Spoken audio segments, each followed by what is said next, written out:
listen to the ASMR sounds of me purging and cleaning and organizing. I'm currently working on this space here. Y'all, it's really, hold on, y'all. It's really messy here. I posted some of the pictures. It's really messy. It's not organized. So feel free to listen. You should be able to hear the birds, the cars, um, dogs barking. You want to hear me moving paper, books. You can pretty much try to guess what you think I'm moving, what I'm doing. So enjoy the sounds. I will also be scribbling. You'll be hearing that as well. So I'm just kind of planning my day here. So the very first thing I got on is purging and sorting. And then next, I'm actually going to, I think I'm going to purge the car.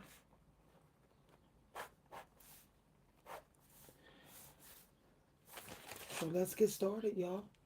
After that, I'll get some writing done.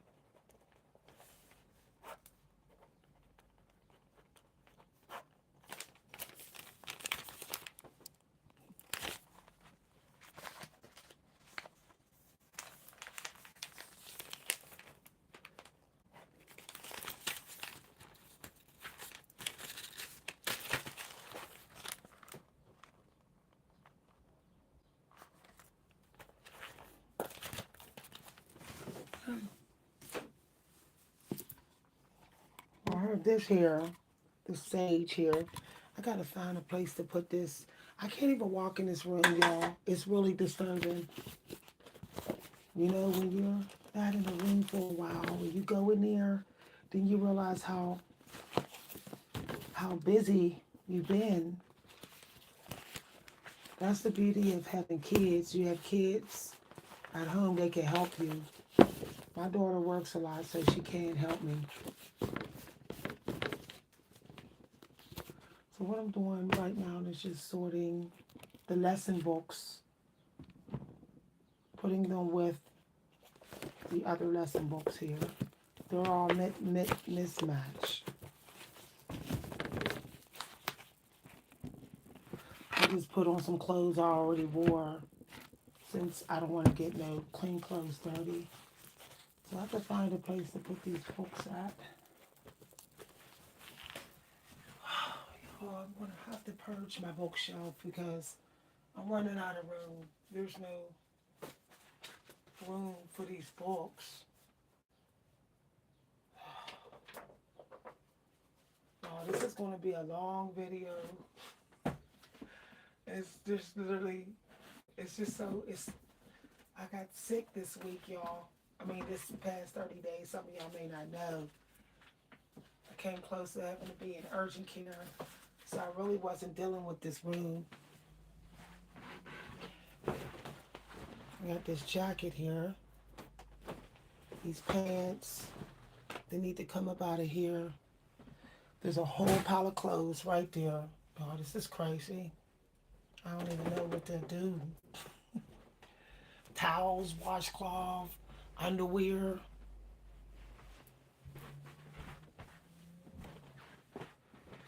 Okay, at least I got all the clothes in one part of the room. Got paper towels. Look at this here. Reese cup wrappers. Look. Some of y'all know y'all been like this before. I'm literally stepping over stuff. It's just so wow. This is supposed to go. Oh my goodness. Y'all, if y'all hear me fall, y'all know why.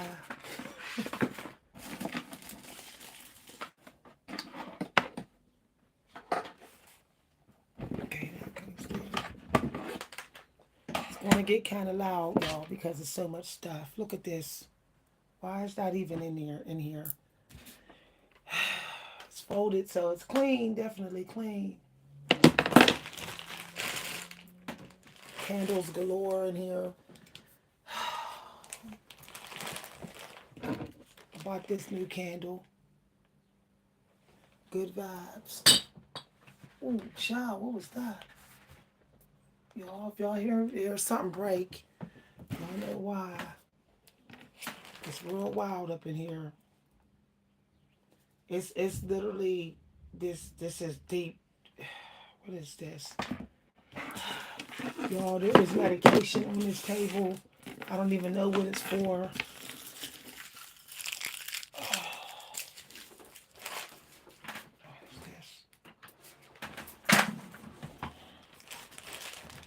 Oh, yo, I can't even walk in here, y'all. I might have to go ahead and pay somebody to help me with this situation.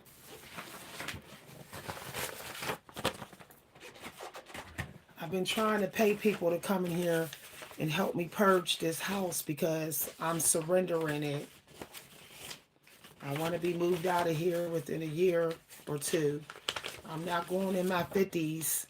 I'm not going all the way up in my 50s in an overpacked house. I'm not doing it. Found this nice card here. Happy Mother's Day. Yo, this make no sense. Shush. Box of change.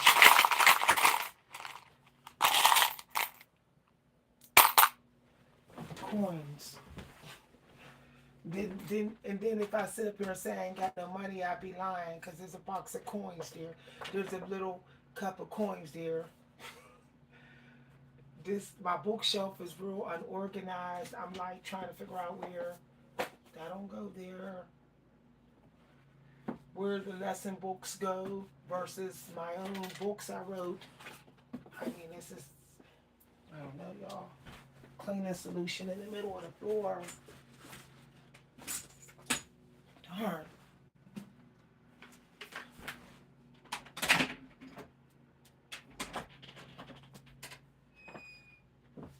It's to the point where I'm like tossing stuff out in the hallway that don't even belong in here.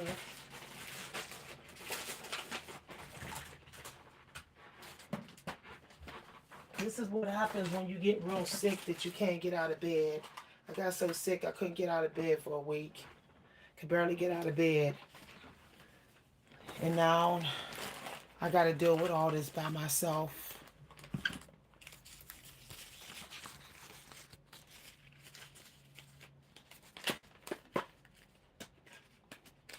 Some people don't purge at this time. They just surf YouTube. And I'm going to tell y'all no lie. There's a couple of times a day you can manifest. And if you clear the path by lunchtime, you can manifest something. So that's why it's important not to put off cleaning, to hang out on YouTube. Y'all, I need to spray some lavender to calm me down, y'all. Ooh, job. Keys.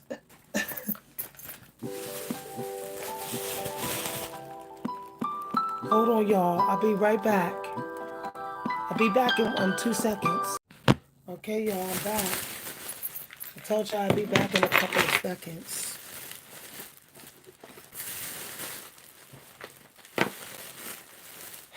Y'all, there's no space. What the heck was that? I don't even know. I don't know what to do. I really don't. Okay, I think I could get this together. I'm gonna take all the clothes and put them in a different room so that I can fold those clothes in there, put them away. It's clean laundry though, y'all. It's clean. I just didn't get to put it away.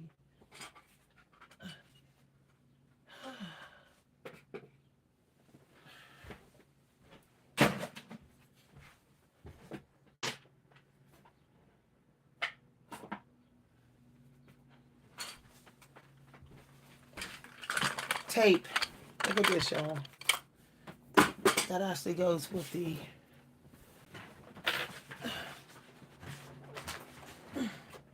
with the art supplies.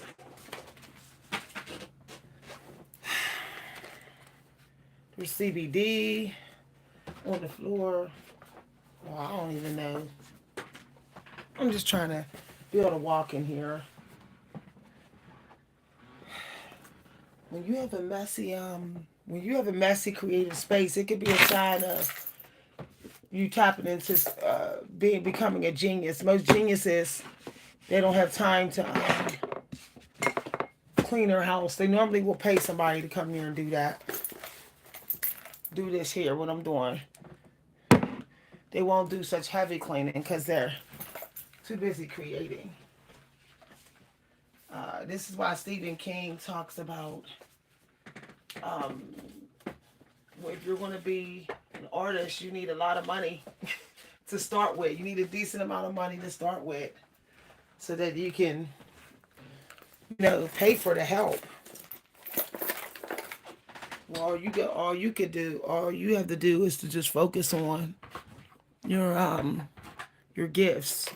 When you see certain creators and you're like, how are they able to do those videos like they're doing if they have a life at home? The truth of the matter is some of them are living with their parents, and their parents is doing all the work, or their siblings is doing all the housework while they're hanging out on YouTube editing 4-hour videos. I just don't know how people could keep their home life together and they doing all that editing.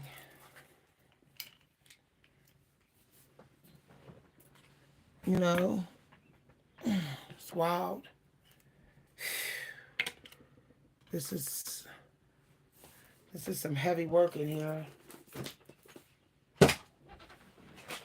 I'm pretty much just putting stuff where in piles and where it belongs first, and then I could just always organize it once I get over there.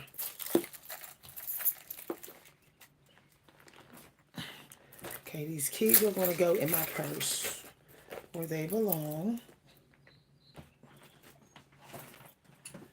Okay.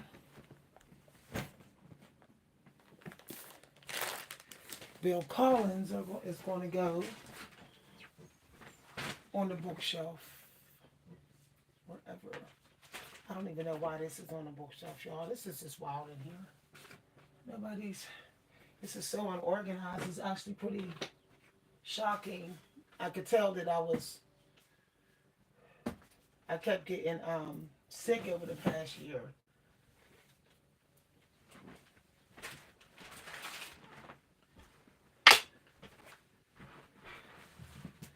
I started drinking tea and things for immune system, and now I'm not catching colds every month. I'm not getting sick every other week. And I started doing the carnivore.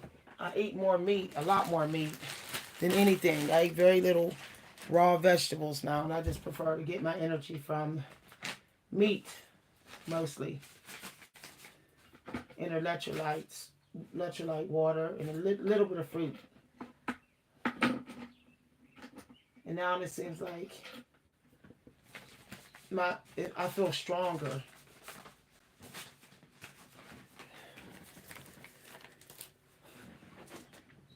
I really do think that meat has an unnecessary bad rap.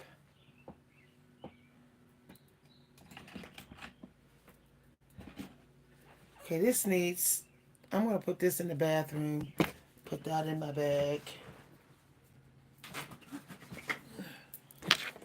I'm going to put this, there's a lot of stuff in this room that don't even belong in here. It's like, wow, that it's even in here. I'm still purging the desk, y'all.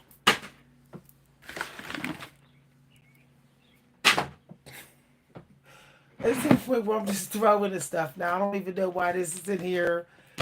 There's...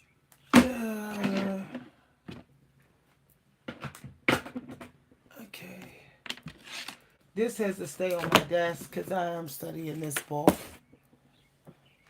This is going over here. This is going in the bathroom.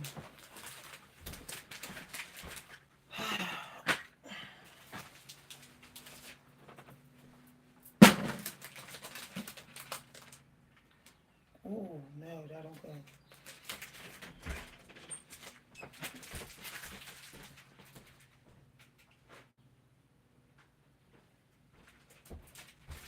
I don't even know what this is for. Oh, it's a gym sneaker bag. So the gym stuff. This is a gym sneaker bag here. See? I'll put that over there with the sneaker clothes. I bought a bunch of new shoes, y'all, and I can't even find them. Which is like, wow, then I can't find my shoes. So I'm gonna have to, it might be in my cedar closet, all my new shoes. Auntie, no, man, you can't come in here right now, bro. Not right now. Somebody, go ahead, Hans. You're gonna get hurt. I don't want nothing falling on you. In a couple minutes, you can come in, okay, bud? Maybe in about 30 minutes. When there's nothing that you could get hurt on. Hansi is so small. I'll be worried about items falling on him. Or him tripping over and hurting himself. Because he likes to zoom. Hansi is a zoomer. And when you have animals, zoomers, you got to keep them out of rooms that are like stuff that they can fall over, stuff like that. Woo! I'm still putting books back on the shelf, y'all. And there's no AC in this room. So I'm just sitting here. I'm just in here roasting doing this. Okay, I'll put that at least right there. I think I'm gonna leave that journal out. There's a lot of stuff in this room that don't belong in here. Like beauty products and stuff.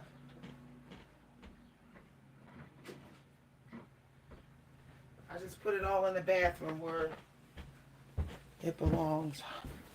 Hi, everybody. Y'all, I don't even want to tackle that art section. Whew.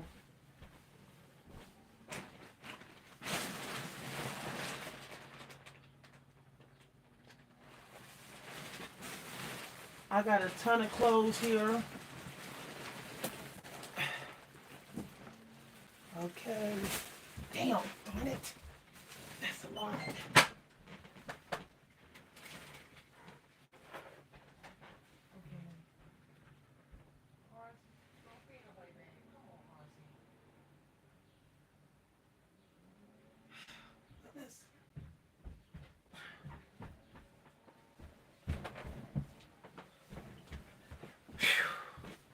I really want to be able to walk in this room, and it's like too much stuff in the way. Whew. Okay, I could almost walk through that room.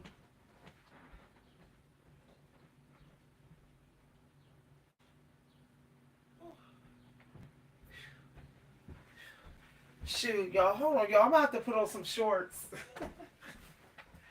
This stuff is a little bit extra. Breaking a sweat in here. I'm lifting big bags and boxes. Bending over and over again.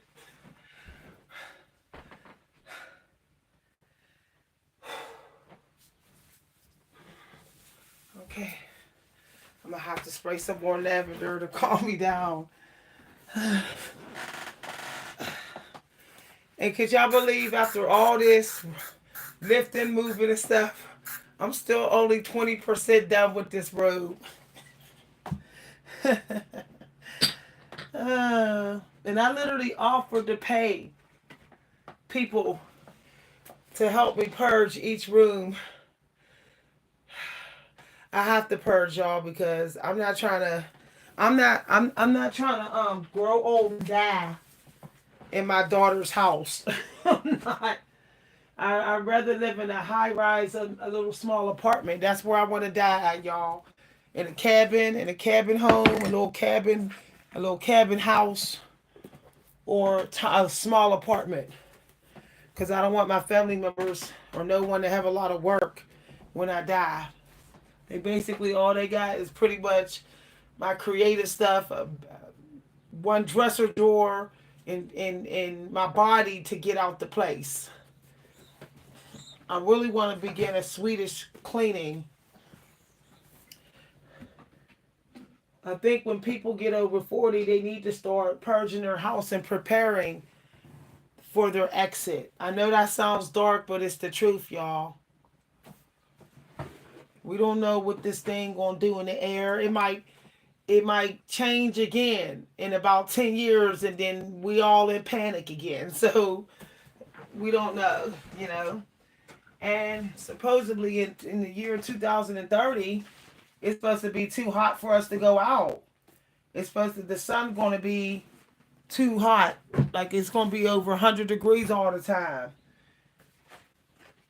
That's what they saying. That's what the weather predictions are after 2030. So half everybody's all like, oh, homebound right now, but as soon as 2030 come, people are going to be like, I wish I would have went outside more, because they ain't going to be able to take the heat. Ooh, y'all, this is, oh my goodness, this makes no sense, man. How unorganized this room is. Whew.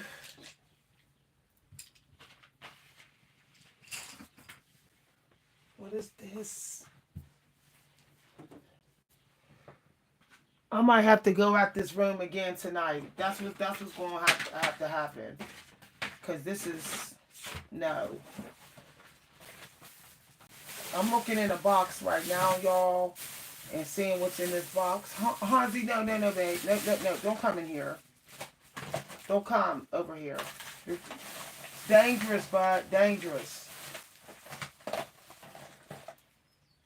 I found my argan oil. I was looking for it and had the nerve to find it today. End up buying it again for no reason. I don't know why there's toothbrushes in here, but that goes to the garbage.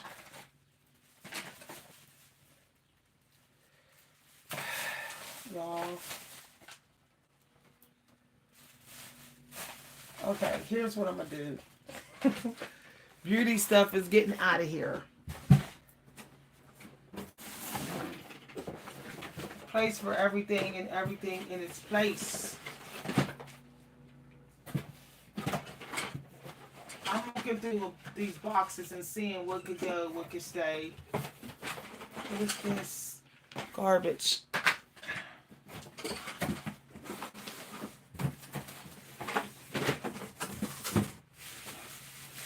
I hope that the sounds are helping y'all.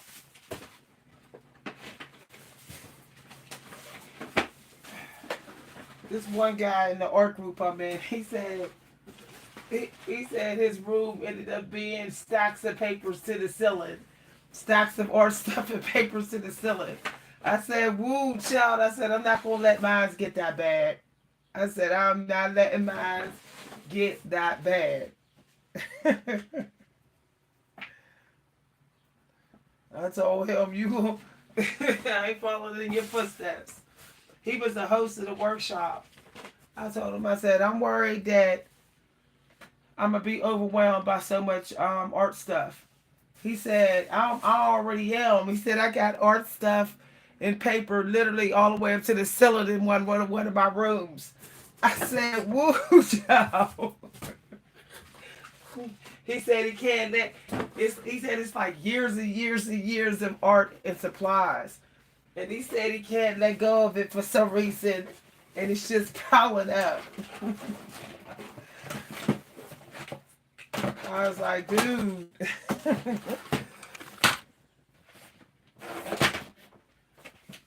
What y'all hearing is me. I'm creating this junk drawer box with all my art stuff in it, so I could just keep it all in a box. I got the scraps of paper and cardboard where it's supposed to be. Garbage, beauty products. I know some people are coming in this video like, what's going on here? It's ASMR. You can hear me talk and you can listen to the sounds. Okay? What y'all hearing is me throwing stuff in the garbage. Now I'm stocking my art supplies, color pencils. I bought some new art supplies, which I will show y'all. Okay, this is getting... Okay, all medications going in the garbage. I don't even care why it's in here. I refuse to keep medication. loose medication in here. My cats, cats will actually accidentally eat pills and stuff. That's why I don't want Hansi in here until I Hansi-proof this room. Until I child-proof this room, I'm not letting no cats in here. People don't realize that when you have young cats that are like under 10 years old, you have to child-proof your house. I've been having cats for years, so I know. Many years.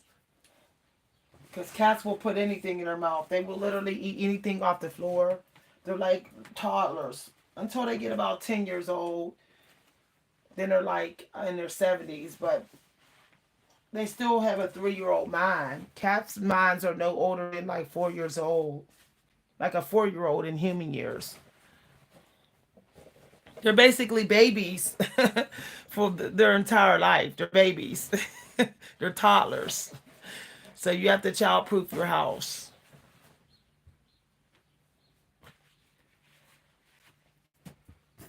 Hi, everybody. This room is starting to look good. I just don't like that some of my kits, some of my art kits are not complete. So I still have to organize that drawer.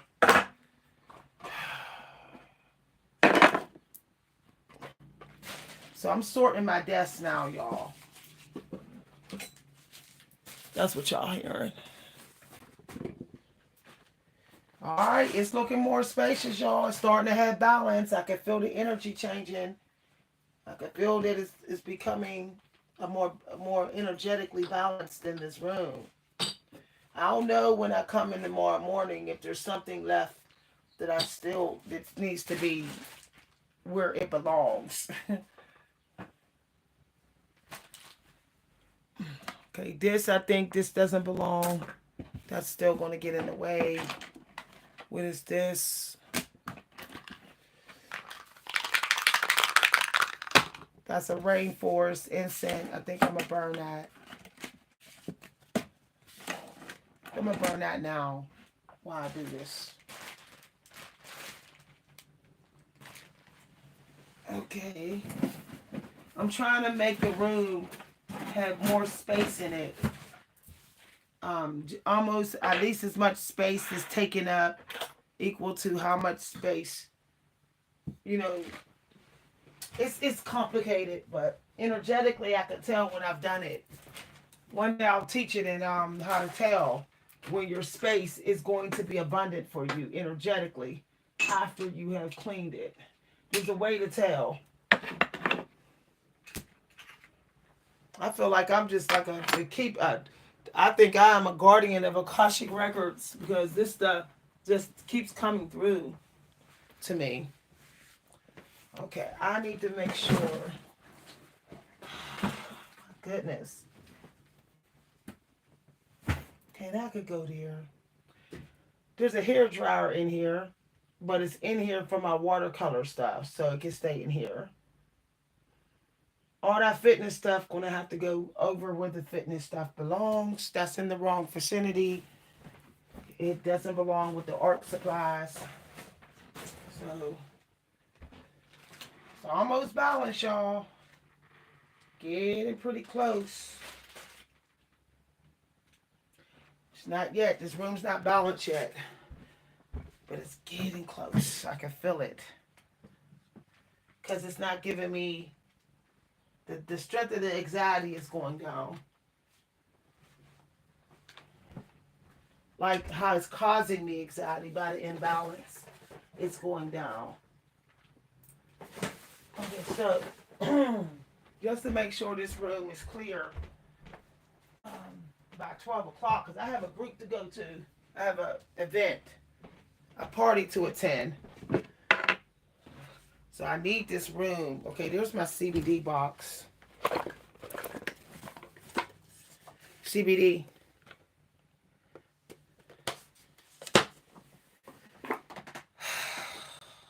My goodness. Sometimes...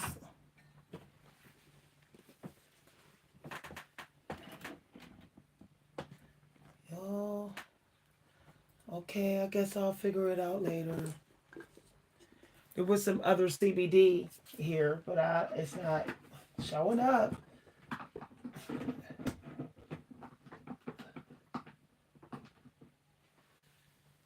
Well, it's almost balanced.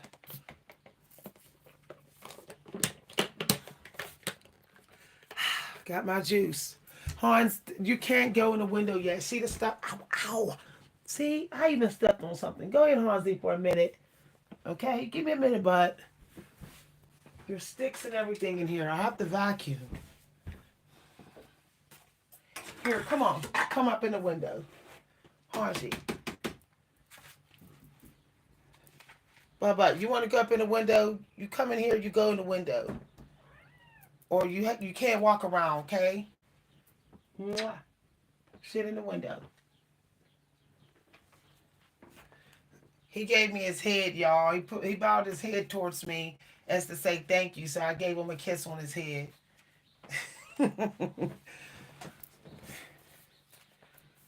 How is he? Papa, you want to go window? You window? Thank you. Thank you for rubbing your head on me. Thank you for being patient. You still can't walk around till I vacuum the floor. You're going to get something in your feet. Sticks and stuff. Mwah.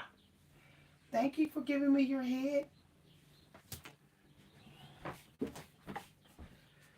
Y'all, I'll be kissing my cat's face up, and they like it. They like to be kissed. They will literally bow their head towards you, towards me, like, Mom, give me a kiss. I think it's so cute that they do that.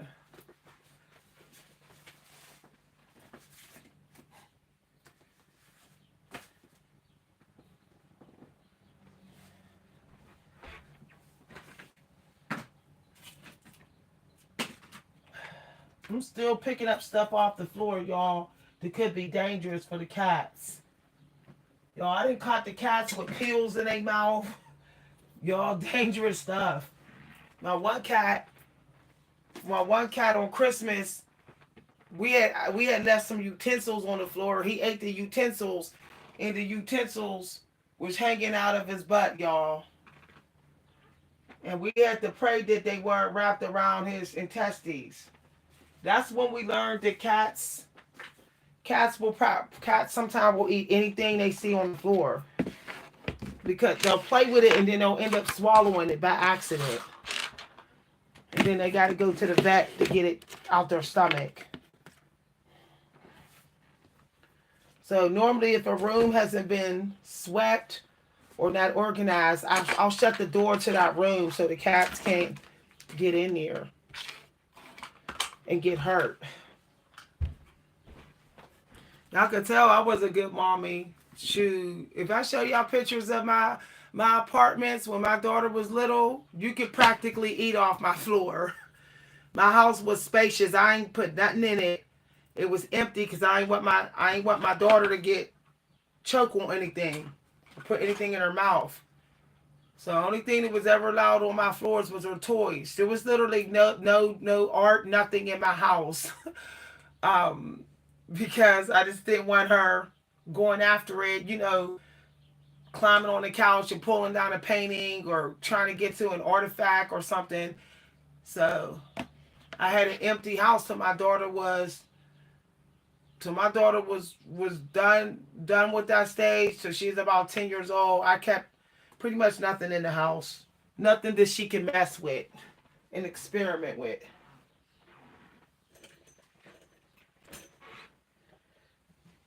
We kept our bathroom door locked. We had to get the key because our daughter, she knew how to open doors. She knew how to take her chair, her play chair, and stand on it and open the bathroom door. So we kept the bathroom locked. People would be like, "Your bathroom's locked." We'd be like, "We'll open it for you." People used to think we were crazy because, like, why you got your bathroom locked? Because we don't want our child going in there rummaging through stuff in the middle of the night while we're asleep. My mother was a professional child care provider. So she told us that she said the best thing you could do so you don't even risk it is keep your house empty and lock the bathroom doors and put lock on the kitchen cabinets, put safety locks on all the doors that got disinfectant on them, so that if she wanders in another room, she can't get to nothing. Nothing will hurt her.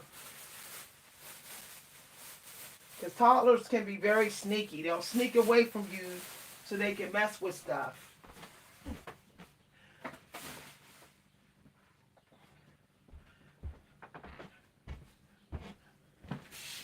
So people be like, "Oh, my child keep messing with stuff." I'd be like, "Why you got stuff in your house though? Why you got your CBD box without a lock? Why you got your bathroom door wide open? Why do you have heavy objects around your living room? Statues and stuff. Once you have a kid, that stuff has to go in storage until they're older. That's why I keep telling people, I say having kids is expensive because whatever life you had before them, a lot of that you can't even have it until they teenagers. I never had strangers at the house. I didn't even have friends over until my daughter was like 16. Yep, I didn't have no friends over.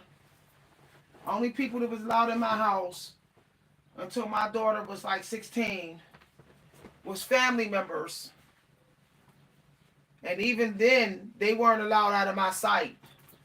I didn't even allow, I only allowed my mother and my sisters to babysit my kids.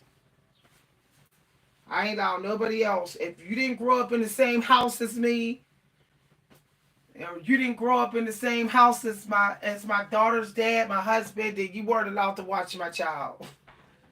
Or if you didn't have a license in child care and you didn't have a business, you wasn't allowed to watch my child.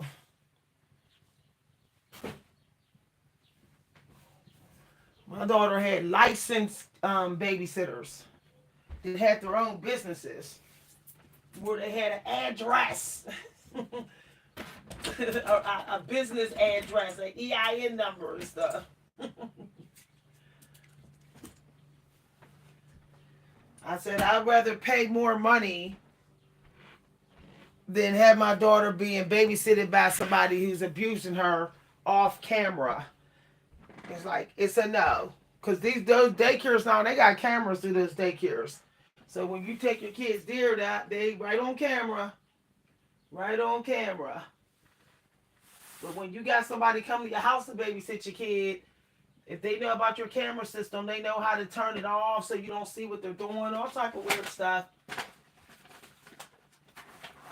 And I'm not saying my daughter is the most prettiest baby in the world, but I knew for a fact that my daughter was super, super gorgeous. And I wasn't going to put her at risk at all. She looked like the Gerber baby when she was born. My daughter actually looked like a Cabbage Patch doll when she was born. People would be like, she looked like a Cabbage Patch doll. She's so cute. People used to say that. They used to be like, that's exactly why I don't let nobody babysit her. That's exactly why. Because my sisters are licensed. They're licensed in child care. So is my mom. So, and they got kids that they adopted too. So, and they got special need kids. So that's why I let my sisters watch my kids. But that was it. And my mother-in-law. Okay, because I knew how snobby she was. She definitely was going to take care of her grandchild. I like snobby people around. I like snobby people around my child. Because snobby people, they're not going to let my child eat any old thing. They're not going to let my child look any old way because they're snobby. Okay? So my mother-in-law, my sister-in-law are very, very bougie. And so is my older sister. So I know that my daughter would be well taken care of.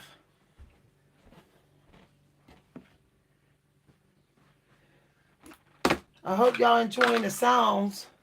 I'm getting stuff done, y'all. I could breathe better in here, which means, y'all, I swear I ain't never letting this room get like this again. I would rather leave YouTube and leave my family for 2 weeks. 2 weeks to go on a two-week break before I ever let this happen again. This took up an hour of my life I can't get back. And I'm too old to have time wasted on purging. A heavy duty purging. You get too old for that energy. Okay? After 40 years old, nobody wants to sit there and purge a damn room for 2 hours. Like, where they do that at after 40? Where they do that at? No, it's a no. Shoot. Little kids can do this, but nah. This is the last time. This was the only time I ever let it get this bad. But I told y'all how sick I was. I almost had to go to urgent care.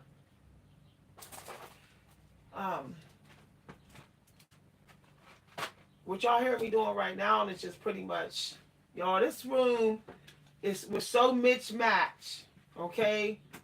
It was like this room looked like a bunch of like Jumanji animals just trampled it and left. That's what this room looks like. Now, I'm gonna vacuum the carpet. I'm gonna shampoo it. I'm gonna try to get this carpet as clean as I can get it. And then I'm gonna put a throw rug down around my desk so that I tell people you can make a heaven out of hell or a hell out of heaven. Some people living in heavenly looking houses, but it's hell there because how they keep it and how they acting and who they with in that house. But then somebody can live in an old house and somebody might be like, oh, that's hell. But meanwhile, it's heaven, it's abundant. This house is old. 3 generations then been in this house. 1, 2, 3. 1, 2, 3. Yeah, 4 generations. 3 or 4 have been in this house. But this house is so abundant. It's the most abundant house I ever lived in. Place I ever lived in. The amount of downloads that come to me in this house is shocking. The amount of breakthroughs I've had living here, the amount of money I've got, how strong I have been able to manifest money without a 9 to 5 job since I moved into this house. So some of y'all need to stop being so quick to assume that because because something is old don't mean that it's useless.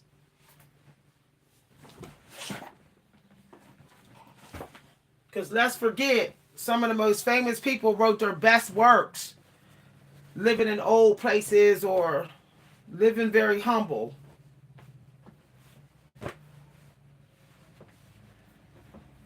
Hi, everybody. Oh, I'm having a good day, y'all. I'm going to get on video in a minute. I hope you're having a good day. Y'all hearing me in here? I'm going to burn this little rainforest incense and burn this in a minute for the earth energy. I have a poem that I'm working on inspired by a poem called The Prophet. It's in this book. I decided I'm not even focusing on how much I'm writing. I'm just going to focus on the quality of what I'm writing. I'm done with like amounts, y'all. I'm done with that. I was on that train the last few months. Write 500 words a day, 1,000 words a day, 3 poems a day. And y'all see where it got me.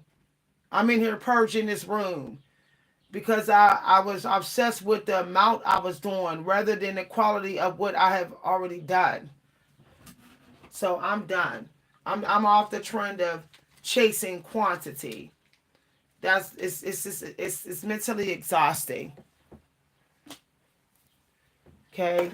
You don't got to create something new every day from scratch. You can work with what you already created and have peace.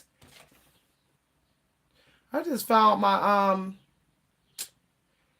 literally just found my Panera Bread gift card. And I was literally thinking about going to Panera Bread today. I was thinking about going to Panera Bread and found my Panera Bread gift card. And guess what? The last time I manifested a lot, I took a leap and manifested a whole lot. I had went to Panera Bread and I did my manifesting script in the parking lot of Panera Bread. See? See? The creator make no mistakes. And I actually planned to go to Panera Bread and I could not find this gift card. And all this time it was under something. But I was never going to find it unless I cleaned. I couldn't find this other earring either and just found it. Telling y'all, man. People always say cleanliness is next to godliness. So is organizedness. Being organized and declutter. Some people got a clean house, but they still got a lot of clutter. Some people got a clean house, brand new walls, brand new carpets, but yet they're unorganized. So what is the point? Like, you're still stuck. You're still stuck. What is the point of having a new house? And you seldom ever keep clutter organized. You don't even have a system there where everything is where it belongs. I've been in some really nice homes, even of friends growing up. And I was like, this is a nice house, but damn, you can't even walk through here. But then they would come to my mom's house, my mom's apartment, and be like, oh, this is nice. And I say, yeah, because not only do she dust, but she also is very organized. Like, I've had people come in my old home here and say, your home is so comfy. It's this comfy feel to it. And I say, because it's organized. It's organized. You come in the living room, CDs is with CDs. You can walk around the couch. The CDs is all organized according to theme, genre.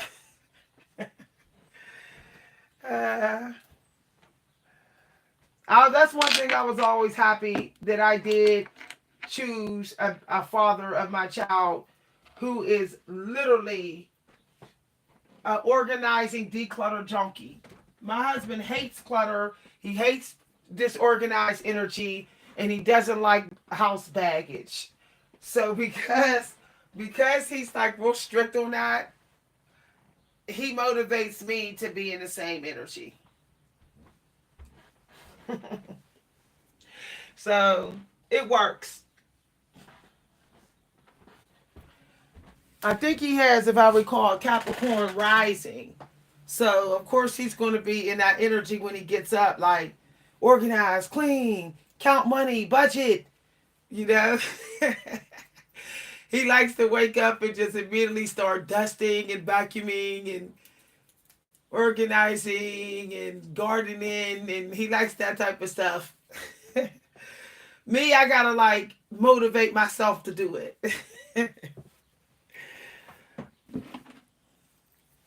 But once I get started, I'm unstoppable. Once I get started, once I start some work, housework, I cannot be stopped because of all the willpower I have in my metaphysical space.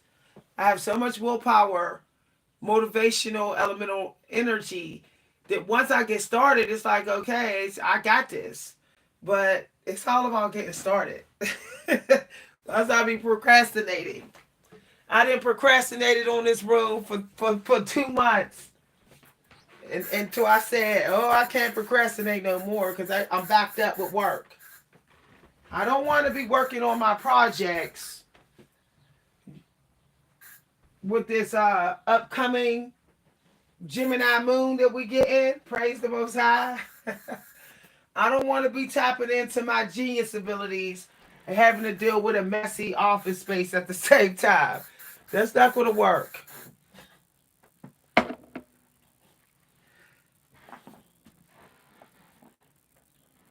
I still ain't done, y'all. I gotta wash and scrub. I gotta get my clean my I gotta scrub the desk down now, scrub the walls around my desk, scrub my seat, scrub the seat down. I want to scrub those windows and the ledge in the window. And I gotta purge my candles, whatever candles I feel like they didn't served me already. They gotta go. Like this energy candle, that gotta go. Y'all, I'm gonna pull a fortune out of here. Let's see what we get on my little mini break. I'm gonna pull a fortune. So the last fortune I pulled, the last one I pulled, it said, what would you finish if you knew you were going to, if you knew your death day, if you knew you were going to die? I said, woo, child, this fortune is scary. Okay, I'm burning this incense here.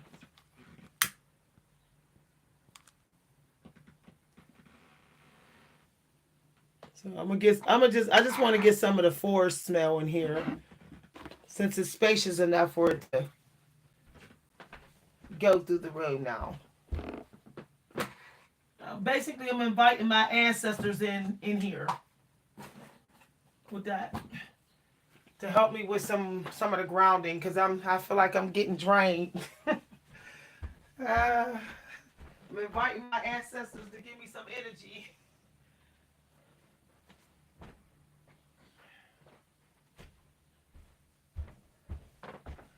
Okay, let's pick a fortune here real quick before I start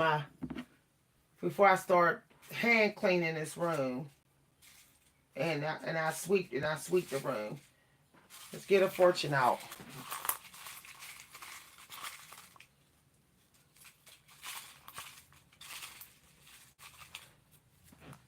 Okay. All right, be sensitive, but not overly sensitive. Okay. Let's get another one.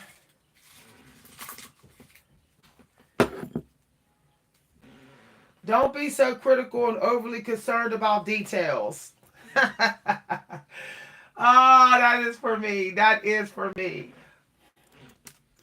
I've really been like thinking about the details of this story that I'm writing, and I've been like worried about it, just to stress and being real critical of the story that I've been writing. So I guess the ancestors were saying when I sit down, like, don't be so hard on myself. Because I'm going to be working. I'm trying to finish this story. I want this story done. I want this story done ASAP. And because I want to send this story to a publisher. Because so far, the beta version of this story, the first page and a half is really good according to the other writers in the workshop I was in, and according to the teacher. The teacher was really impressed. The teacher of the workshop who helped us with the process for starting the story. When I read to her the first 800 words, she was impressed. I re, um I recorded the video so I could go back and get her notes. So she was saying, I'm surprised you was able to write that great in just 30 minutes. My goodness. She was like all blown away.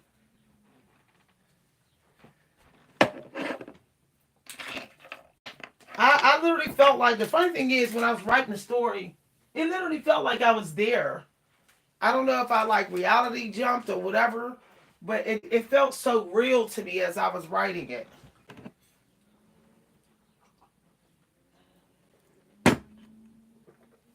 So I'm having some green tea, y'all. All right, let me get the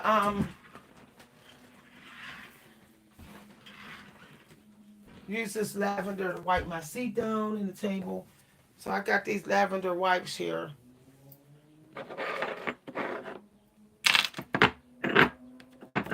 Well, I just found my eraser.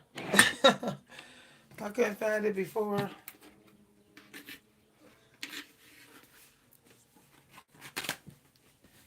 All right.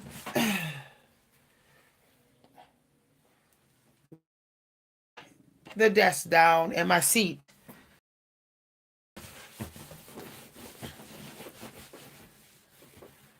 Cause I really want to. I'm putting all my energy, most of my energy, into these books, into my writing, into my website that I'm starting, and these projects I want to finish. I want to be able to come in here and just sit down. Now, what I like to do is all around where I sit, I like to wipe the wall. Because, energy gets on the wall and then it bounces right back to you. Energy, a lot of people may not realize that. So that wall space around where you sit, it needs to be wiped. I got to do my new schedule up here too. Yeah. I got a board in here. So I'm gonna wipe this board down as well, and get a new schedule, new goal list here. The reason why I'm not showing my whole room on video is, remember what I told y'all. Metaphysical space is sacred. If people know your entire room space, they know how to pray against it. They know what to pray against. So I don't show my board work no more. I don't show a lot of the space around where I work. Okay. People think that oh, what? No. Do you know people will look on your videos They'll think about how powerful you are, and then they'll go ahead and design their room the same way. We're living in a real toxic clone, shape shifting world now. People think because they can see inside people's homes using the online world that they could just go ahead and be a copycat in secret and nobody will know. But some people can sense when they're being copied, even when they don't know who's doing it.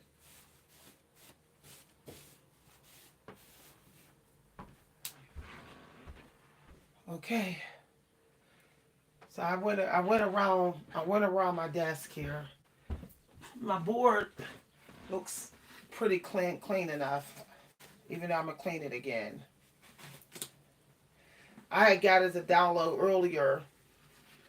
Put yourself in a different situation, set new goals. So what y'all hearing is me just trying to get this desk. What I should have did is put all this stuff. Ooh, child, what happened here?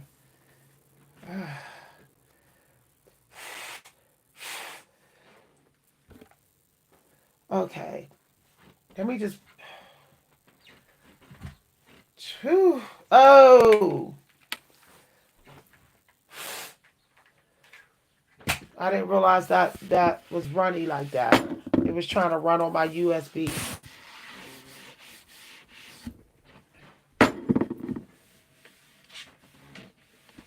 I was looking for this and found it, y'all. Praise the Most High. Praise the Most High for finding that. I needed that for my videos. And I was looking for it. I'm gonna do some white light therapy today because something energy getting foggy. People are being releasing too much toxicity with their mouth. A lot of unnecessary negative talking going on, and it's fogging up the air and making people get brain fog. I can feel it, causing mental health problems in other people. That's the risk of being on. Excuse me, y'all, burping here. That's the risk of being online. All the fog. I don't know how society got obsessed with talking about negative stuff all the time. It's like you might get views, but as soon as you start talking negative, it's like all of a sudden everybody want to listen. Like people, it's like this addiction to choosing anybody as your therapist is wow. Like why don't people realize picking a therapist that's personal and sacred? But people be telling people anything nowadays. Oh, I might not have to see them again, so I'll just tell them all my personal business, all my negative, all my trauma. And it's like, wow. You don't know the people think about the people they talk about. So you got all those different people thinking about you, who you put your trauma, told your trauma. What I'm doing, y'all, is wiping my desk down. If y'all don't know what I'm doing.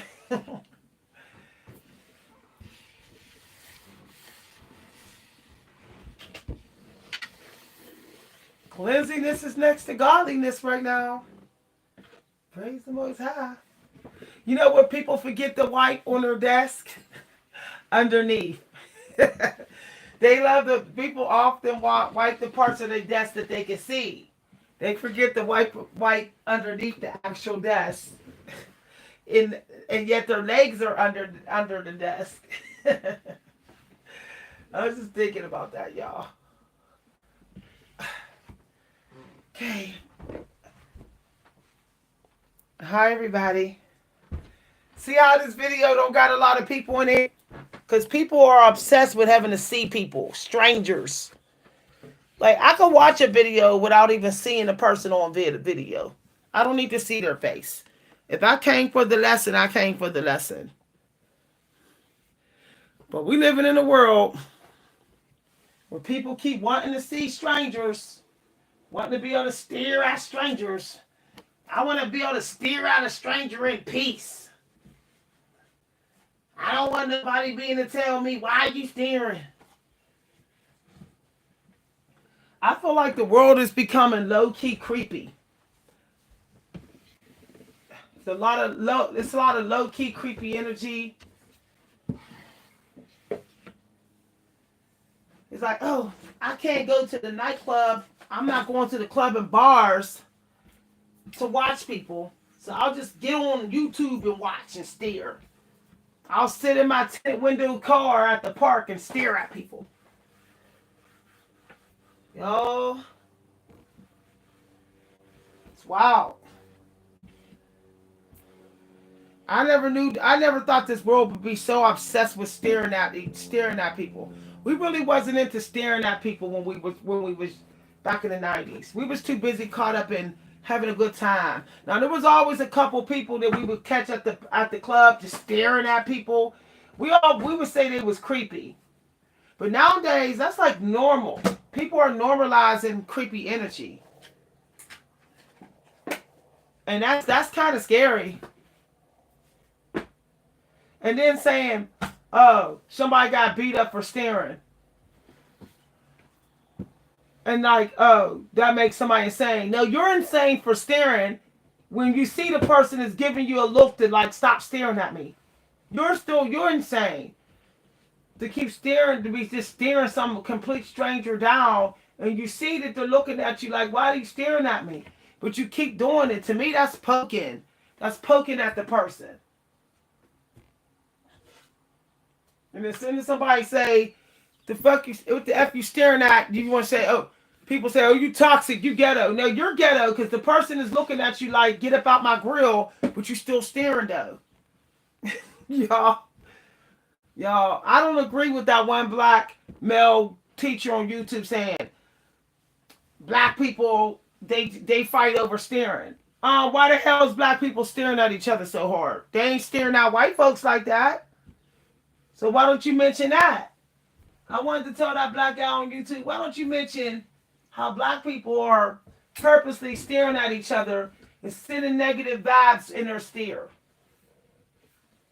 I ain't saying what they thinking out loud, but giving off the vibration of what they thinking. Because if they wasn't being negative with the hardcore stare, they would say hello. They would say how you doing or whatever, but they're not. So they are being foul with the long stares. They are. And they're trying to gaslight the person when the person say, stop staring at me so long. They try to gaslight.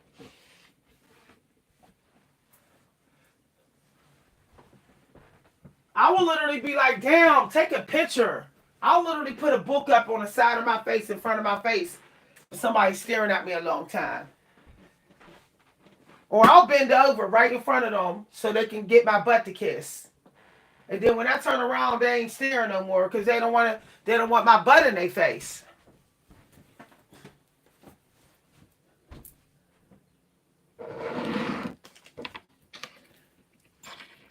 That's why I know people who refuse to get on these apps. They said it's like gets too creepy. People don't respect boundaries and they don't want nothing to do with it.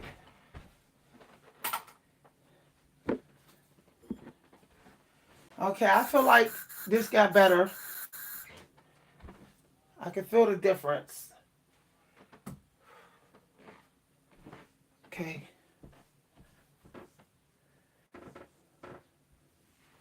I don't feel like I need all these on here. I'm going to organize these tomorrow.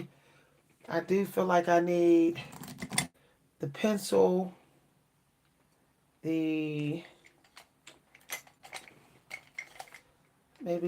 the cup, this.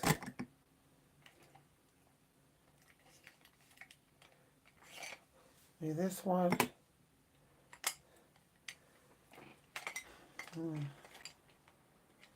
That. I'm sorting through my pens and stuff now, y'all. I'll put that up on the bookshelf. I'm so tired of seeing this here, not even belonging here. I cannot look at that any longer. These books.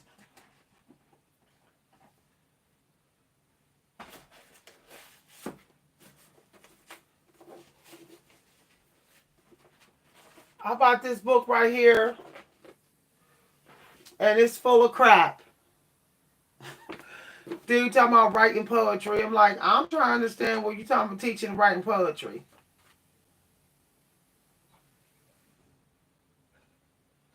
They don't give no prompts or really no exercises in here. But all they did was basically this person is a scammer. They put a lot of poems in here, but there's no exercises really in there. They're teaching about they're saying about the structure of the poems, but they ain't giving no prompts really. I mean, people just sitting up there reading poem after poem. It's wild. Shoot, I'm better off with John Drury's book. Yes, I'm better off doing this book. Here, this book is pretty good. I'm gonna sit and study that book.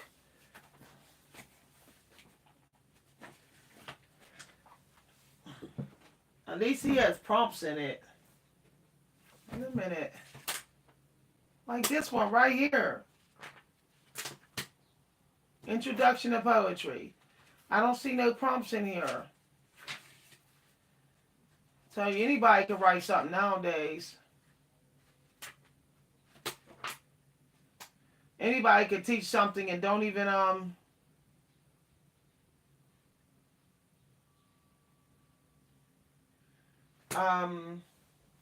don't even have a lesson. Lisa Clifton. I was thinking about her. Let me put her where I'm definitely gonna have to purge this. Let me see. Let me look into this book again.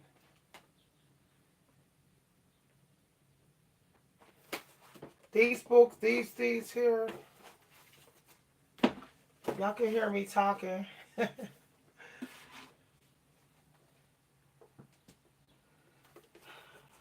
I need some more room on the shelf.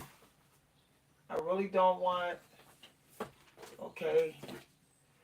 Brian Tracy goes down there. What the hell was that? I'll just leave these ones over here. Put my favorites on top.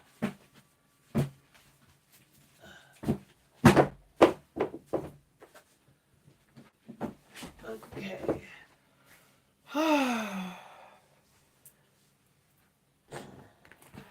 I just want to make sure there is no unnecessary stuff on this desk. It's so annoying.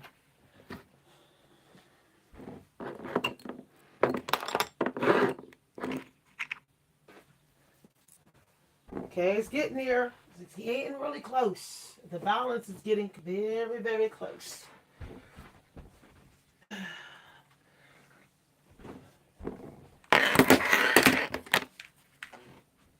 Now I can put the stuff back on the desk. I gotta go get me some ink for my ink pens. My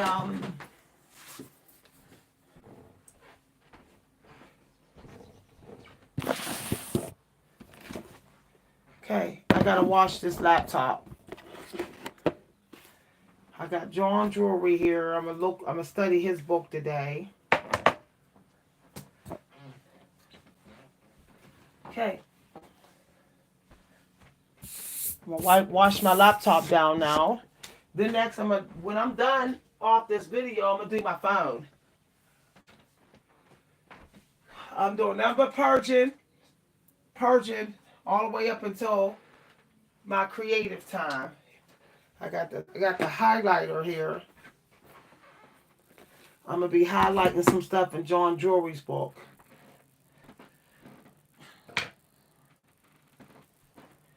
Let me take these earrings to my jewelry box.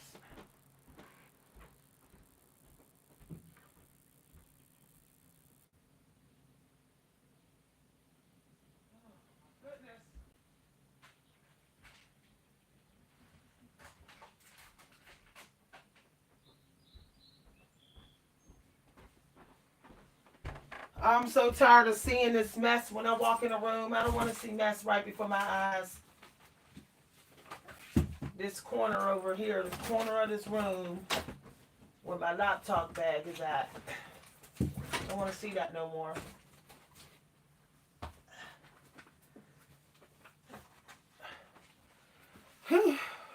So I did find my fan, y'all. I gotta get some batteries for it. Oh, goodness. Oh, what the heck? How did this fall?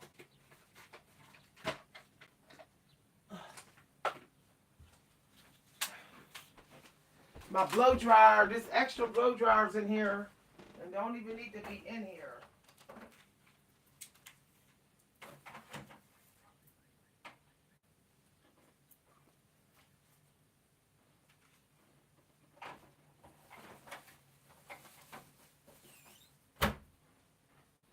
Okay. I'm so sick of seeing this here, this section over here near my laptop with all these wires. I don't want to see this anymore. Can y'all hear me just getting shuffling through the wires? I don't want it near my desk. I'll go get the wires when I need them. In the wire pile where they belong. This don't belong here. This is.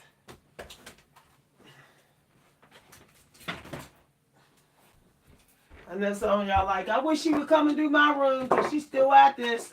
I told you, once I get started, I cannot be stopped. Cannot be stopped. Whew.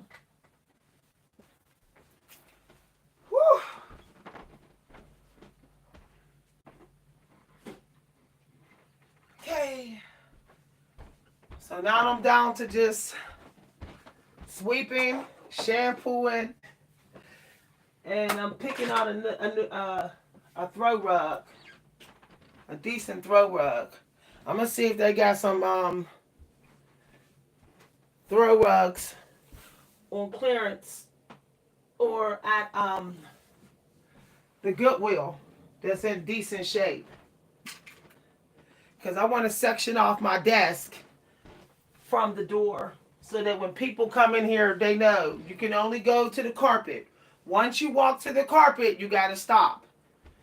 So I don't have anybody I don't want nobody's energy in my creative space. I didn't work too hard to create space in this in this room, to be having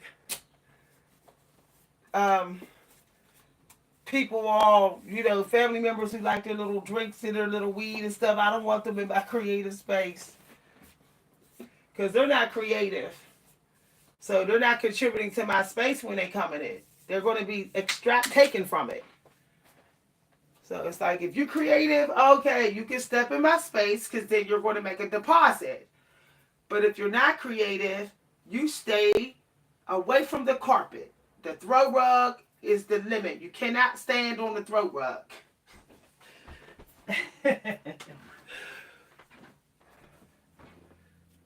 I feel like Hemingway. That's why Stephen King used to write he started writing his books at the motel. Because his wife was a writer too. I guess he didn't want his wife in his energy. Them fighting over ideas and downloads. So he started writing all his stuff at the motel while she writes at home. I said, that's a smart dude. Y'all see what happened to Sylvia Plath when she kept letting Tad Hughes up into her creative space. He started writing a lot of great stuff and she got blocked. He was harvesting her creative energy. And then as soon as she kicked him out, soon as he left, moved out, she started writing great stuff again, and she wrote her Pulitzer Prize winning book. But it took for him to get out of her house, get out of her space. Yo, I'm telling you, Y'all better start being safe. Real funny about y'all spiritual and creative space. Some people are real strong energy leeches. They're experts at meditating your creative energy to them. They're good at it. I tell people, no, you want to talk, we talk downstairs. I don't do none of the BS in here anymore.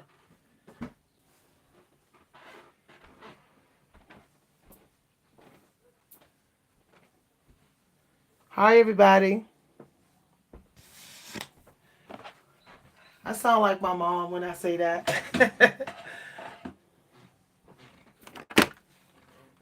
It wasn't until my mom died, passed, did her final transformation, the last transformation on Earth. She, I didn't, I started to realize that she ended up becoming a very sad woman. She just didn't want to talk about it because the way she sounded, but it's for some reason I couldn't hear it in her voice. I think it's because when you're kids, you're always thinking about your parents in their happy times. You're thinking about their strength. You're not thinking about the signs that they're telling you about their struggles. So I have this. I bought this energy diffuser, y'all. I bought this. I'm not gonna burn it now, though. I'm not gonna burn it now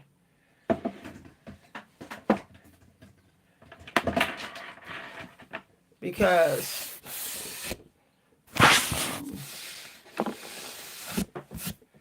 ooh, it's like weird. Like I could have swore I wiped this desk down. Maybe I missed a spot because I feel like I'm still seeing it.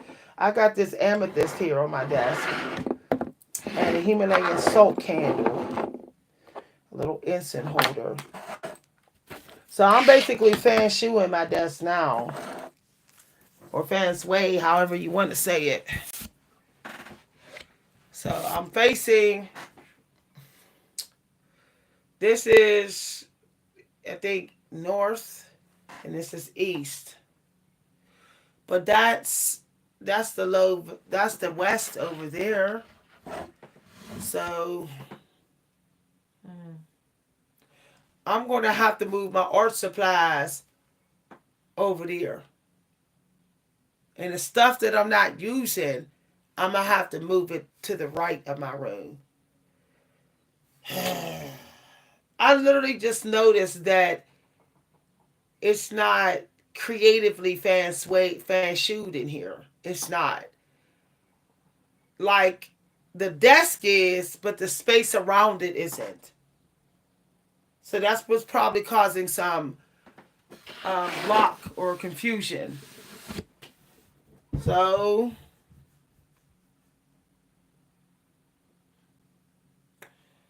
yeah, I'm going to switch sides. I'm going to move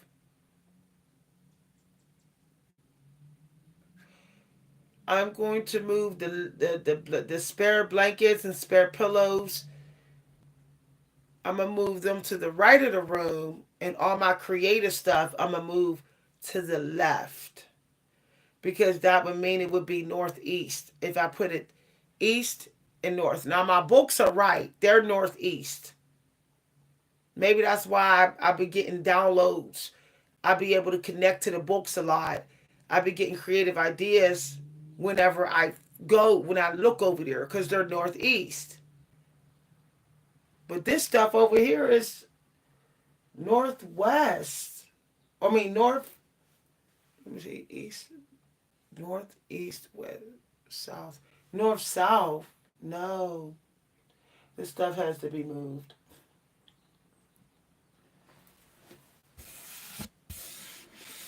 Hi, everybody.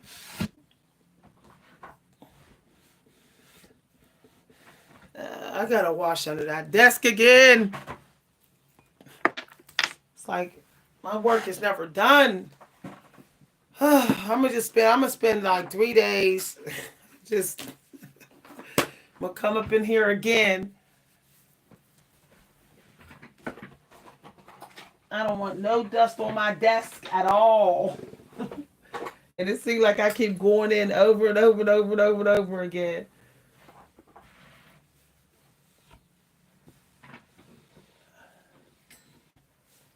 Okay. It's a lot of John Drury, the author of this book, his child came to my channel. I find it just weird that they were like, "That's my dad," but it's like they ain't want to talk about their dad. So I wonder if he's toxic. He's a great writing teacher, but I wonder if he's toxic. Because why would his own child act like he don't have nothing to say about him? Like it was just a weird comment. And I was picking up some sad energy. So I think that he might have, I don't know, maybe he was neglectful of his child as he was writing this book. I don't know. I just know that I just know that something seemed off by in the energy of his kid when they posted. He was like, "That's my dad's book." And that was it. It was so weird. Let me see. Or maybe he's dead. Is he dead? Maybe he was grieving. I did feel sadness. Let me see here, y'all. It says Lori and Eric. How come he don't say for my daughter? He don't mention his kid in the forward in the y'all. Well, I'm trying to figure out when he wrote this book. Is it this? He wrote this in 1991. Ooh, I wonder if he's still alive. Let me see if John Drury's still alive, y'all.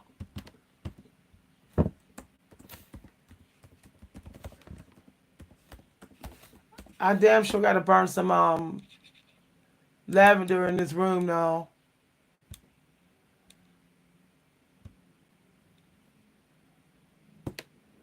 Okay. Woo! This laptop need purge. Oh my goodness! I can't wait to purge this channel today. It's gonna be a lot of videos not viewable. Okay. Let's see if John Drury is still alive.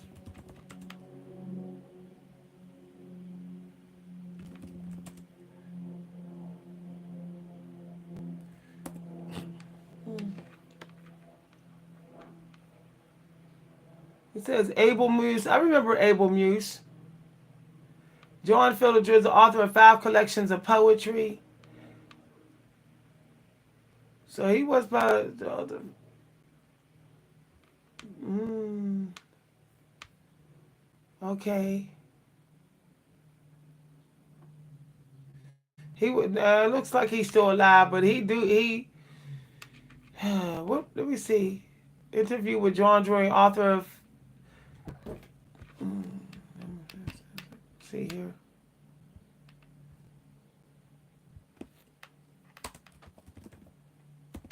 Creating poetry. Let me see if this. Yeah.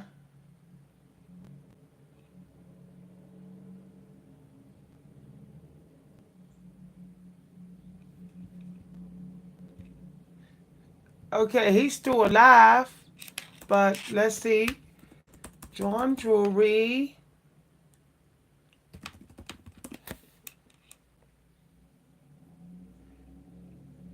Oh, his wife died in 1987. They had 4 children: Logan, James, Richard, and Susan. But not one of their names is mentioned in his book. Oh, he gives He gives a tribute to people, but not his kids ain't named.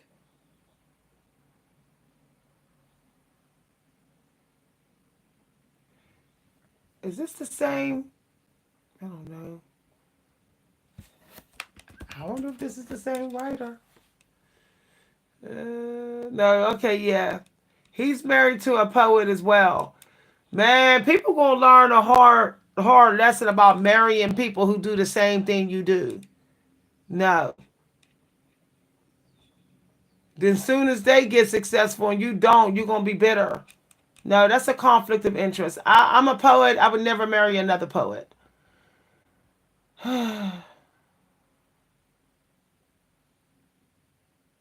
So he has a degree.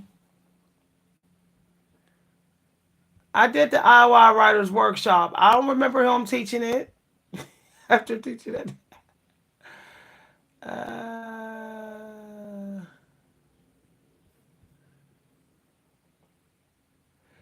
I don't know. Maybe he don't got no kids. Somebody said there was his kid. He's a professor and lived with his wife, fellow poet LaWanda Waters, in a 100-year-old house on the edge of a wooden ravine. Wow. So he's a professor now? Emeritus. What is an emeritus professor? What the hell is that? I do love his book though. I'm gonna check out his work to see if his work speaks holds up to his book.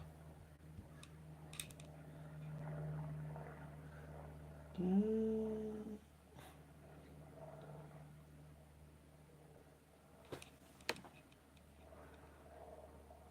I don't know.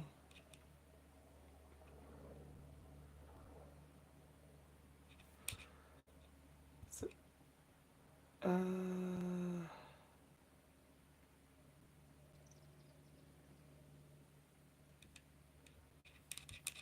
let's see, poet, drawing poet. I wonder how people be marrying somebody doing the same thing they doing. They know they in there. It gets kind of toxic. Let's get real.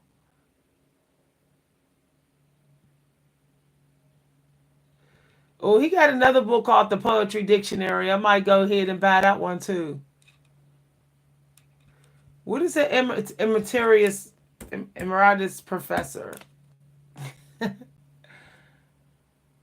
Oh, he's a retired professor.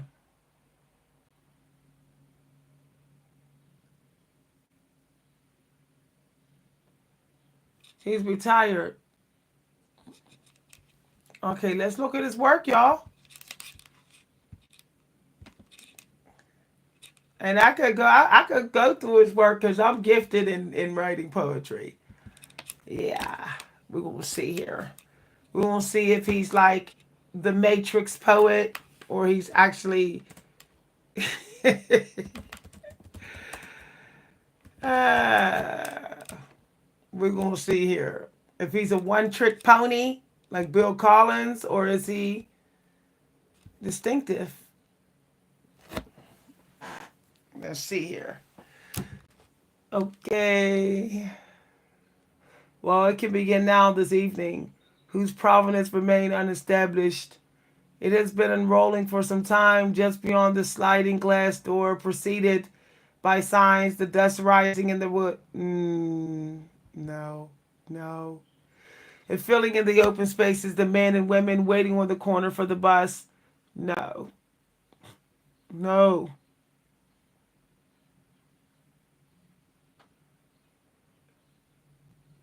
no. That became apparent under the light from the lamp. Became apparent under the light from the lamp. No. He could have said song of the lamp. He could have literally said the soul of the lamp. He did not have to say light. That's predictable. Okay, I guess they like publishing cliches. They became apparent under the light from the lamp. The roads run straight out to the countryside. Mm, no. Eerie, stately, incredibly calm. Woo, child. Azimuth drawn from an equator put aside for reasons that have since become vague. No, no. There's no source of validation. Okay, he was trying to do consonants rhyming, and he sacrificed becoming having an original line just to show that he could use consonants. That's the difference between being a trained academic writer and being hooked on academic learning rather than allowing your actual muse to come through along with your academic skills. There is no source of validation. Validation vague for what any of this looks like. The assistant lawn spreading out from a center. Oh, child. I guess he wants to show that he knows consonants and assonants so much that he's like, I'm just going to do alliteration all through here. The assistant lawn spreading out from a center. Mm-mm. No. Controlled by sunlight and trees. No. No.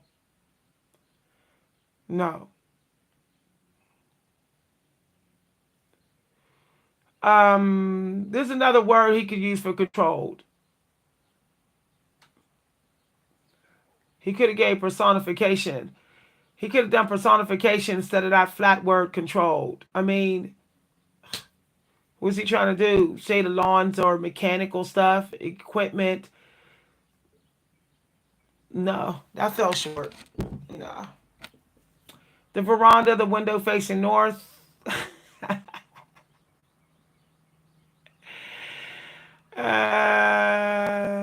I'm describing the world as it is. Ooh, child. It doesn't even sound like someone would have this in a conversation. Well, it can begin now this evening, whose provenance remained unestablished. It has been rolling for some time. Just beyond the sliding glass door preceded it. No. Purple rose it. He's purple rosing it.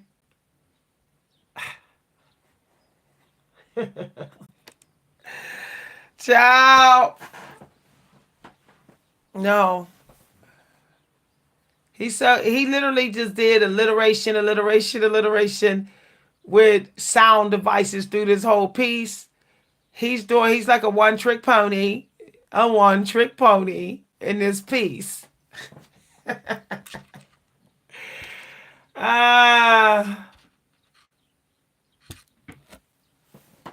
I'm shocked. I'm shocked because he's a professor. He's supposed to be a professor of writing, but yet he's not. He's not using more than one. He wasn't using more than one tool in that writing piece.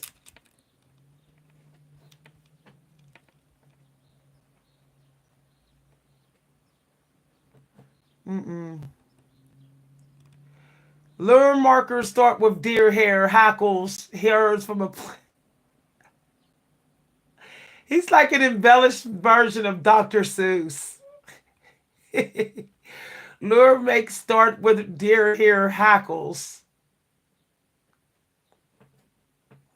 So what he's trying to say is the hair, the hair of the deer is making sounds. He's trying to say the antlers is sounding like bones rattling. Why didn't he just say that? Ah, the deer head bones rattle. The deer head bones rattle, hurls from a plum or swatch of fabric to craft a dream with the barbed hook. That's what he could have said. Out of there, Hansi. Come on, Bubba. No. We're not doing this. We're not doing this, but nope. No. Not while I'm trying to study here. He could have said that. Because then it would have went well with the it would have went well with the The barbed, the bones barbed. Yeah, with the fabric, brick, barbed brick. He could have actually had the B sound in there and the act hackles and rattle. Ah, he could have had some assonance in there along with the consonants. He could have instead of rather than he says swatch of fabric. Why didn't he just say swatch of cloth to craft? Swatch cloth. A swatch of cloth to craft. Learn makers start with the deer bones rattle, hurls from a plum or swatch of cloth to craft an image with a barbed hook. A yeah, or all right, yeah. He didn't challenge himself. It's almost like because he's a trained academic writer, and I'm not hating on it because I took writing class too. I went to writing school, but I was already a natural at uh, using several of my crayons. But anyway, in this poem of his, it's almost like he just went by natural instincts of what he naturally can do based upon his training rather than challenging himself to use crayons that he normally don't use. Yeah, he just stuck with whatever his strengths are rather than challenging himself.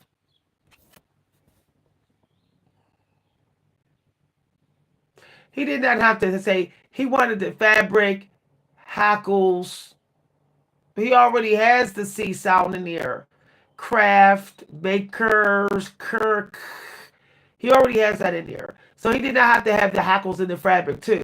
He could have actually switched to a different assonance sound there so that the stanza is colorful.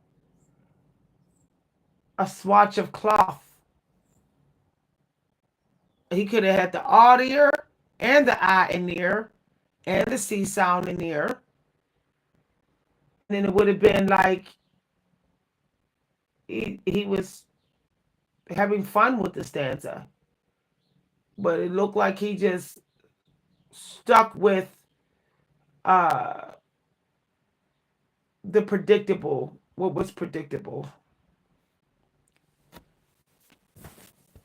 Now y'all see the difference between just like, oh, I'm good at doing this to people who are actually gifted in doing it. I could literally critique any body of literature and show the writer how they could have even gave it even taken it to another level of it being brilliant. People feel like, oh, I wrote 2 lines, they're brilliant. This is great. But there's you can I mean, you can write something where it's like out of this world. But how many of your crayons do you know?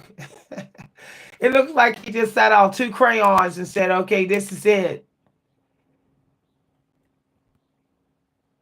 He didn't expand his brilliance in writing.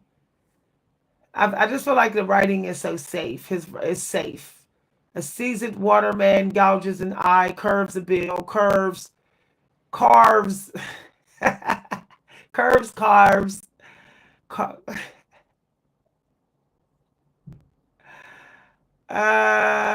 seasoned waterman gouges an eye.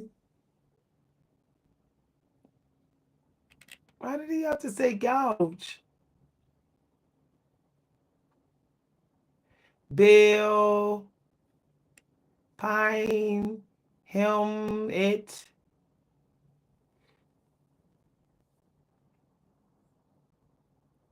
Yeah, he could have expanded that where instead of saying ouch, he could have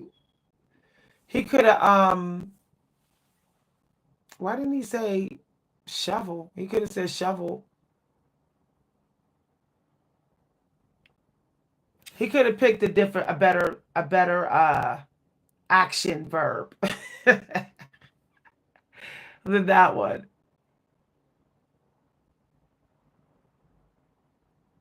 He could even use the metaphor.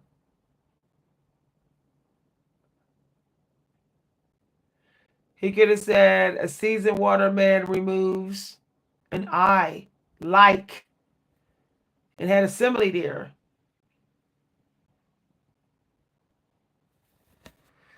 There's a simile I know he could have put there. I'm not gonna say it out loud, but there was a simile he could have used there.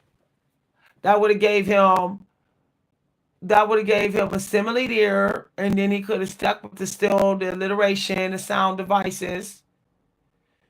Um, why didn't he say God instead of Father? A seasoned waterman gouges an eye, curves a bill, curves pine to feathers that way. His God taught him. God taught him. It hardly matters how crude the likeness as long as it floats. Why did he say it in reverse? As long as it doesn't fall. He said as long as it floats. He could have reversed the line. It hardly matters how crude the likeness as long as it doesn't float. Don't float because he says because of he say water. I mean, as long as it doesn't fall, because he has father there, taught. He has the all sound in there. So he could have said it hardly matters how crude the likeness as long as it doesn't fall. And then by that next stanza being separated from that stanza, it gives a feeling of falling. So then the reader would be like, feel the actual sensation of falling because the way the next stanza shows up. Y'all,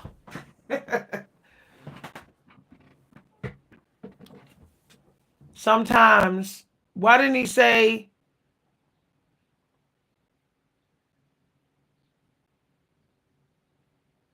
he could have said days. Sometimes, sometimes no.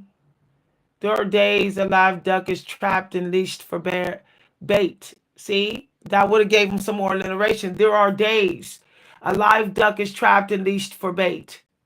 But he says sometimes a live duck is trapped in. That sometimes ain't pulling it, bruh. It doesn't go with the techniques that he's using. It's almost like it starts off very flat and then he tries to save the stanza with alliteration.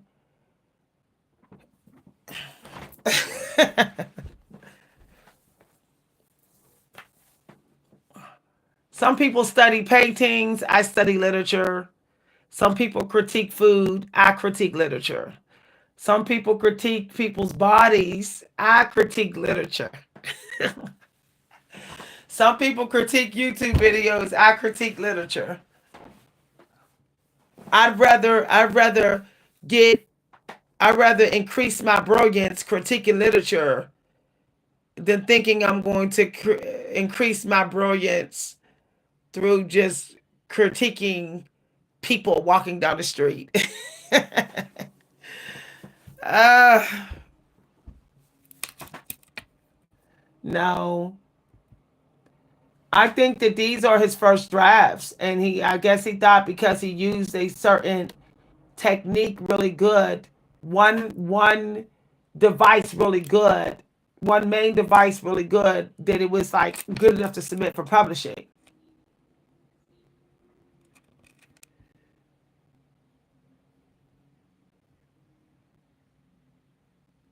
Hunter's lying a blind. Why is he Hunter's lie in the blind? He literally could said Hunter's lie in the shade. Because he has the A sound in there already.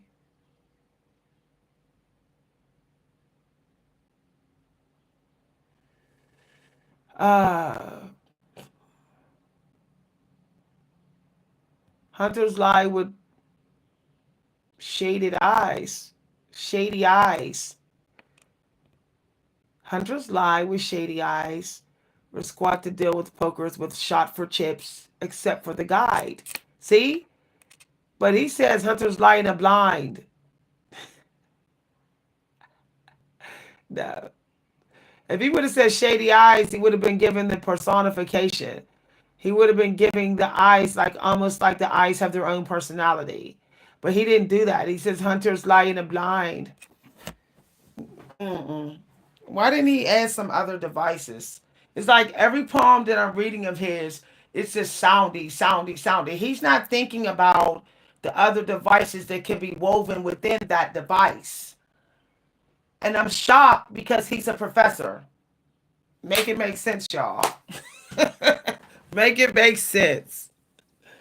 That's why there's a difference between being textbook trained and actually being a magician in it. Okay? He's not a magician in this. He is someone who has been trained to,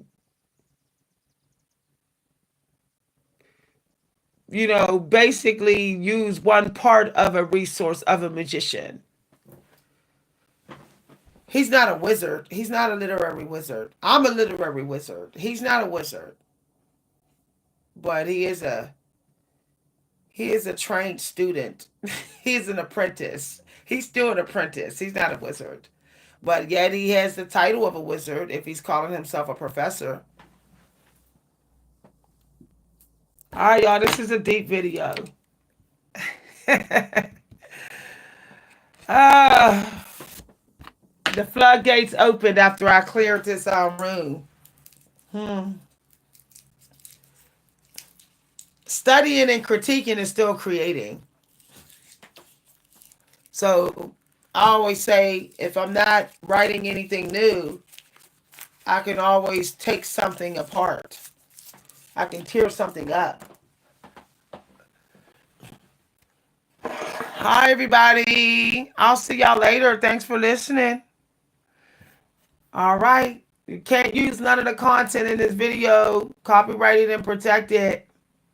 Don't use none of the lines. You don't want no lawsuits. Okay. All right. Okay. Bye, everybody.